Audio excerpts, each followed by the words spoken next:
창세기 6장 1절에서 10절 말씀. 사람이 땅 위에 번성하기 시작할 때에 그들에게서 딸들이 나니 하나님의 아들들이 사람의 딸들의 아름다움을 보고 자기들이 좋아하는 모든 여자를 아내로 삼는지라. 여호와께서 이르시되 나의 영이 영원히 사람과 함께하지 아니하리니 이는 그들이 육신이 됨이라. 그러나 그들의 날은 120년이 되리라 하시니라. 당시의 땅에는 네피림이 있었고 그 후에도 하나님의 아들들이 사람의 딸들에게로 들어와 자식을 낳았으니 그들은 용사라 고대에 명성이 있는 사람들이었더라. 여호와께서 사람의 죄악이 세상에 가득함과 그의 마음으로 생각하는 모든 계획이 항상 악할 뿐임을 보시고 땅 위에 사람 지으셨음을 한탄하사 마음에 근심하시고 이르시되 내가 창조한 사람을 내가 지면에서 쓸어버리되 사람으로부터 가축과 기는 것과 공중의 새까지 그리하리니 이는 내가 그것들을 지었음을 한탄함이니라 하시니라. 그러나 노아는 여호와께 은혜를 입었더라. 이것이 노아의 족본이라. 노아는 의인이요 당대의 완전한 자라. 그는 하나님과 동행하였으며 세 아들을 낳았으니 셈과 함과 야벳이라. 아멘. 함께 기도하겠습니다. 하나님, 우리의 삶에 구원을 주시고 또 그 구원의 은혜를 따라 살아갈 수 있도록 허락하신 은혜 감사합니다. 하나님, 오늘도 철저히 그 구원의 은혜가 우리 가운데 고백되는 삶이 되게 하시고 또 증거되어 나가는 삶이 될 수 있도록 동행하여 주옵소서. 이 모든 말씀 예수님 이름으로 기도하였습니다. 아멘. 할렐루야. 우리를 사랑하셔서 또 구원하여 주시고 또 구원의 역사를 성취하기 위해 우리에게 은혜를 허락하여 주시는 주의 이름을 높이 찬양합니다. 오늘 우리 함께 나눌 말씀의 제목은 심판의 이유라고 하는 말씀의 제목입니다. 아마도 이미 말씀의 본문을 보셨기 때문에 오늘 말씀의 제목이 왜 심판의 이유인지는 충분히 아시리라 생각됩니다. 오늘 말씀과 내일 말씀은 노아의 홍수 사건입니다. 하나님께서 이 땅의 모든 것을 물로 심판하신 사건이지요. 우리가 이미 창세기를 묵상하면서 계속해서 나누고 있지만 창세기에서 보여주는 모든 사건은 단순하게 어떤 역사적 사건을 기록한 것뿐만 아니라 하나님께서 인류 전체의 역사를 운행하시고 움직여 가시는 모습을 예표하여 주시는 말씀입니다. 곧 그 말씀은 오늘 말씀에 등장하는 홍수의 심판의 사건은 단순한 홍수의 심판의 사건일 뿐만 아니라 마지막 날에 있을 그 심판을 예표하고 있는 우리의 사건에 대한 말씀이라는 겁니다. 오늘 말씀을 함께 묵상하면서 우리에게 심판은 왜, 무엇 때문이며 심판 가운데 또 숨어있는 은혜가 무엇인지 함께 묵상하고 우리에게 그 심판이 또 다른 은혜의 사건으로 고백되어 가시기를 주의 이름으로 축복합니다. 심판의 이유, 먼저 우리 오늘 본문 중에요, 우리 5절과 6절 말씀을 함께 읽어보겠습니다. 5절과 6절 말씀입니다. 여호와께서 사람의 죄악이 세상에 가득함과 그의 마음으로 생각하는 모든 계획이 항상 악할 뿐임을 보시고 땅 위에 사람 지으셨음을 한탄하사 마음에 근심하시고. 아멘. 오늘 말씀의 제목은 심판의 이유입니다. 그리고 하나님께서 왜 심판하시는지에 대해서 우리가 방금 읽었던 5절과 6절 말씀에서는 아주 구체적으로 표현하고 있는데, 사람의 죄악이 세상에 가득하고 또 사람의 마음과 생각이 다 악하기 때문이라고 증거합니다. 그리고 그에 대해서 하나님께서는 지으신 것을 한탄하고 계시며 마음에 근심하고 있다라고 설명합니다. 어떤 분들께서는 이 말씀을 보시면서 하나님께서 지으신 것을 한탄한다는 것을 후회한다는 뜻으로 보고, 전지전능한 하나님께서 후회하신다면 사람들이 타락한 것을 모르셨다는 말이지 않느냐라고 하십니다. 그러나 하나님은 전지전능하신 분이 아니라고, 그래서 전지전능한 분이 아니지 않느냐라고 말하는 분들도 계십니다. 우리 믿음의 동역자들께서는 어떻게 생각하시는지요? 이런 상황에 대한 말씀을 묵상할 때 우리가 탕자의 비유에 대한 말씀을 자주 가져와서 설명을 합니다. 탕자는 아버지에게 자기 몫의 아버지의 유산을 달라고 요구하죠. 아버지께서 돌아가지도 않으셨는데 요구합니다. 아주 배은망덕하고 아주 불효자입니다. 그렇다면 제가 아버지였다고 한다면 그 재산 주면 허랑방탕하게 나가서 쓸 것 뻔하니까 주지 않을 것 같습니다. 그리고 오히려 호되게 야단을 쳐서 정신 차리게 해서 제대로 살도록 교육시켰을 것 같습니다. 그런데 우리가 알지만 말씀에서 아버지는 재산을 줍니다. 그리고 예상대로 아들은 그 재산을 가지고 나아가서 허랑방탕하게 사용하며 삽니다. 그런데 이상한 건 아버지가 그렇게 재산을 주면 집 나갈 것을 알면서도 재산을 줬으면서도 매일 아들이 언제 돌아올까 하고 나아가서 아들을 기다리고 있습니다. 그럼 이 모습에 자기가 돈을 줘서 나가게 해놓고서 왜 기다리냐고 말할 사람이 있을까요? 없습니다. 왜냐하면 재산을 준 것도 사랑해서 준 것이고, 또 그렇게 돈을 받아서 나가버린 아들을 기다리는 것도 사랑해서 기다리고 있기 때문입니다. 하나님께서는 우리를 창조하심을 후회하셔서 한탄하시는 것 아닙니다. 하나님께서는 우리에게 생명을 주셨음을 후회하셔서 한탄하시는 분이 아닙니다. 말씀이 증거하고 있는 하나님께서 한탄하셨다, 하나님께서 근심하셨다, 그리고 하나님께서 마음 아파하셨다라고 하는 건 하나님께서 사랑하는 우리 인간의 죄악과 그리고 그 죄악의 행함을 보시면서도 안타까워하시며, 그럼에도 불구하고 사랑하시는 또 다른, 사랑한다라고 하는 또 다른 표현이 바로 그 말씀인 겁니다. 그럼 여기서 오늘 말씀에서 나눌 첫 번째 메시지가 분명하게 나타납니다. 하나님께서 심판하시는 이유는 무엇일까요? 하나님께서는 하나의 백성, 즉 우리를 사랑하시기 때문에 심판하시는 겁니다. 곧 심판의 이유가 하나님의 사랑인 것입니다. 어떻게 심판이 우리를 사랑하시기 때문인가? 라는 질문을 하실 수도 있습니다. 그런데 우리가 읽었던, 조금 전 보았던 5절 말씀에서 사람의 죄악이 온 세상을 가득히 채웠고 사람의 모든 생각이 항상 악할 정도로 부패하고 있다라고 말씀이 증거하고 있습니다. 그럼 이 땅의 모든 사람들은 다 심판을 받아야 하는 거지요. 그런데 우리는 이미 말씀을 잘 알고 계시듯이 하나님께서는 노아만 살려주십니다. 아니, 더 정확하게 표현한다면 노아만 살려주신 것이 아니라 노아만 보호해 주십니다.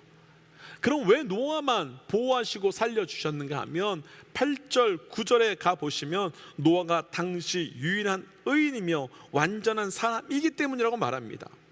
곧 지금 상황에서 보면 거대한 죄악의 또 악함의 홍수가 유일한 의인이자 유일한 완전한 노아를 덮치려고 하고 있는데, 하나님께서는 그 죄악과 그 부패의 덮침으로부터 노아를 건지시고 보호하시기 위하여 홍수의 심판의 역사를 주도하고 계신 겁니다. 어쩌면 어떻게 한 사람을 보호하시기 위해 수많은 사람을 죽일 수 있는 것이냐고 말할 수 있지만, 그 사건이 바로 내 사건이라는 겁니다. 바로 나 때문에, 곧 나를 사랑하시고 나를 보호하시기 위해 곧 하나님께서는 나 한 사람이 그 악한 천하보다 귀하다고 말씀하시면서 그 죄로부터, 악함으로부터 나를 보호하시기 위해 심판하시는, 곧 사랑하시기 때문에 심판하신다는 겁니다. 그러나 여기서 우리가 오해하지 말아야 할 것이 한 가지 있습니다. 하나님께서 노아를 택하신 것은, 그리고 하나님께서 우리를 택하신 것은 우리가 그 사람들과 특별히 다르게 살아가고 있기 때문이 아닙니다. 특별히 우리가 무엇을 했기 때문이 아닙니다. 8절 말씀을 한번 보시면 하나님께서 노아를 택하신 이유를 분명하게 설명합니다. 노아는 은혜를 입었더라. 노아가 죄악이 가득한 그때 유일하게 살아날 수 있었던 것은 노아가 남다르게 거룩하거나 남다르게 탁월한 그 어떤 삶이 있었기 때문이 아니라 하나님의 은혜가 그에게 전적으로 임하였기 때문입니다. 만약 노아에게 그 은혜가 임하지 않았다면 노아도 동일하게 홍수로 인한 진멸의 대상이 될 수밖에 없었을 겁니다. 그리고 이 사건은 심판의 때 동일하게 우리에게 일어나게 될 것입니다. 우리에게 왜 심판이 은혜의 자리가 되겠습니까? 왜 우리에게 심판이 하나님의 사랑을 확인하는 자리가 되겠습니까? 우리는 어떤 자격도 없는데, 우리는 그 무엇을 한 것도 없는데 전적으로 그 은혜가 우리에게 임하기 때문입니다. 전적으로 그 은혜가 우리에게 나타나기 때문입니다. 그래서 근본적 심판의 이유는 사랑이며 은혜이며 축복이 되는 겁니다. 세상 사람들은 심판을 두려워하지만 우리 믿음의 사람들은 심판 속에 있는 그 주의 은혜를 누릴 수 있어야 되며 그 은혜를 고백할 수 있어야 되는 겁니다. 오늘 말씀에서는 하나님께서 그 심판이 사랑 때문이라는 또 다른 증거를 보여주시는데요, 우리 3절을 한번 좀 읽어볼까요? 3절입니다. 3절을 한번 보십시오. 3절을 보시면 그 날은 120년이 되었다라고 말합니다. 120년이 되었다라는 의미에 대해서 죄를 짓기 전에는 우리 인간이 영원히 살 수 있는, 그러니까 하나님께서 주신 그 생명으로 인하여 영원히 살 수 있는 존재였는데 죄를 지음으로 통해서 120년밖에 못 살게 되었다라고 하기도 하지만 그것보다는 지금부터 홍수가 난 날까지 120년이 남았다라는 의미로 하나님께서 심판을 바로 내리지 않으시고 120년의 시간, 곧 노아가 방주를 짓기까지 걸렸던 120년 동안 저주의 심판을 면할 수 있도록, 다시 이야기하면 돌아올 수 있도록 시간을 주셨다는 뜻이 되는 겁니다. 만약 심판하는 것이 목적이고 또 그 심판으로 인해서 많은 사람을 지옥으로 보내는 것이 목적이었다면 가능한 빨리, 바로 이 순간 갑자기 하는 것이 가능한 많은 사람을 심판받게 할 수 있을 터인데, 하나님께서는 노아가 120년 동안 방주를 짓게 하심으로 그것을 보고 있는 죄인들에게 왜 방주를 짓는지, 그리고 누가 방주를 짓게 했는지 가장 높은 산에 짓게 하심으로 죄인들에게 돌아오고 돌이키고 회개할 수 있도록, 보면서 돌이킬 수 있도록 기회를 주신 겁니다. 그리고 그렇게 하나님의 떠나 죄 속에 살고 있는 자들을 하나님은 기다려 주신 분명한 이유가 하나 있습니다. 그들을 사랑하기 때문이며 그들을 살리기 위함이었던 겁니다. 사랑하는 믿음의 독자 여러분, 기억하십시오. 심판은 사랑하시기 때문이며 지금 이 시간도 하나님께서 능력이 없어서, 하나님께서 계시지 않으셔서 심판을 하지 않으시는 것이 아니라 사랑하시기에 기다리시고 사랑하시기에 시간을 주신 겁니다. 그럼 오늘 말씀에서는 하나님께서 사랑하시기 때문에 심판하시지만 사랑하시기 때문에 심판할 수밖에 없었던 본질적인 이유가 설명되고 있는데, 바로 죄에 대한 말씀으로 우리 오늘 본문 2절 말씀입니다. 우리 2절 말씀 함께 좀 볼까요? 하나님의 아들들이 사람의 딸들의 아름다움을 보고 자기들이 좋아하는 모든 여자를 아내로 삼는지라. 아멘. 하나님의 아들들이 사람의 딸들의 아름다움을 보고 좋아하는 모든 여자를 아내로 삼았다. 우선 여기서 하나님의 아들들은 누굴까라고 하는 궁금증이 계시리라 생각이 됩니다. 일반적으로는 세 가지로 해석이 됩니다. 첫 번째 해석은 하나님의 아들을 천사로 보는 견해입니다. 그러니까 천사들이 타락해서 사람들과 결혼했다라고는 견해가 있는데, 이건 말씀으로 보면 맞지 않습니다. 마태복음 22장에서 예수님께서는 천사는 장가도 시집도 가지 않는다고 말씀하셨기 때문입니다. 또 두 번째, 당시에는 보통 큰 왕을 신으로 표현했던 시대였습니다. 그래서 출애굽기에서 보시면 아시겠지만 바로를 가리켜 태양의 신의 아들이라고 말하는데, 그래서 이 하나님의 아들들을 그 땅을 통치했던 왕의 자녀들로 보기도 합니다. 그리고 세 번째, 하나님의 아들들을 죽은 아벨을 대신한 셋의 후손으로 보는 견해입니다. 세 가지 견해에서 두 번째, 세 번째는 좀 합당한 이유가 있는데, 사실 중요한 건요, 이들이 누구인가 보다는 이들이 하나님이 정해놓은 창조의 질서를 깨뜨리고 있다는 것이 더 핵심입니다. 그리고 그 창조의 질서를 깨뜨림의 핵심은 내가 하나님의 자리에 올라가 내가 하나님이 되려고 하는 죄 때문이라는 겁니다. 다시 한번 2절 말씀을 한번 보십시오. 2절 말씀을 보시면 이들은 자기들이 좋아하는 대로 무엇이 문제인지 보이시는지요? 하나님의 말씀대로가 아닙니다. 하나님의 뜻대로가 아닙니다. 자기들이 좋은 대로입니다. 자기들이 좋은 대로 한 것은 내가 주인이기 때문이며 내가 왕이기 때문입니다. 혹 비슷한 어떤 말씀 떠오르는 것 없으신지요? 맞습니다.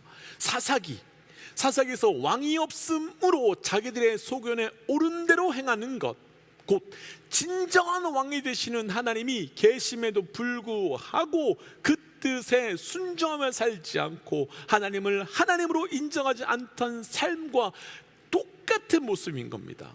왜냐하면 내가 왕이기 때문입니다. 뿐만 아니라 이들은 모든 여자를 아내로 삼았습니다. 하나님은 한 남편에게 한 아내만 짝을 짓게 해주셨습니다. 그런데 이들은 자기들이 원하는 대로 살기 위해서 내 마음대로 하나님께서 정해주신 그 창조의 질서 원리를 다 깨뜨렸습니다. 그래야 내 마음대로 내 뜻대로 살 수 있기 때문인 거죠. 사랑하는 믿음의 동역자 여러분, 혹 지금 우리 삶에 하나님께서 우리에게 주신 하나님의 질서, 하나님의 법칙, 하나님의 원리를 벗어나서 살고 있다면, 혹시 그런 것은 있는 것 없으신지요? 만약 그렇다면 우리 다시 돌이켜야 합니다. 그것이 바로 하나님을 하나님으로 인정하지 않는 죄이기 때문이며, 그것이 바로 하나님이 아닌 내가 내 삶의 주인으로 왕으로 살아가고 있는 죄의 모습이기 때문입니다. 도전하기는 우리 삶의 모든 자리에서 하나님의 하나님 되심을, 그리고 하나님의 질서와 하나님의 영적 원리를 완전히 회복하여 그 하나님의 원리와 질서를 따라 나아가는 삶이 되시기를 주의 이름으로 도전합니다. 그래서 이 아침에 이렇게 좀 기도하고 싶습니다. 하나님, 나에게 전적 은혜와 사랑으로 구원의 은혜를 허락하여 주시네 감사합니다.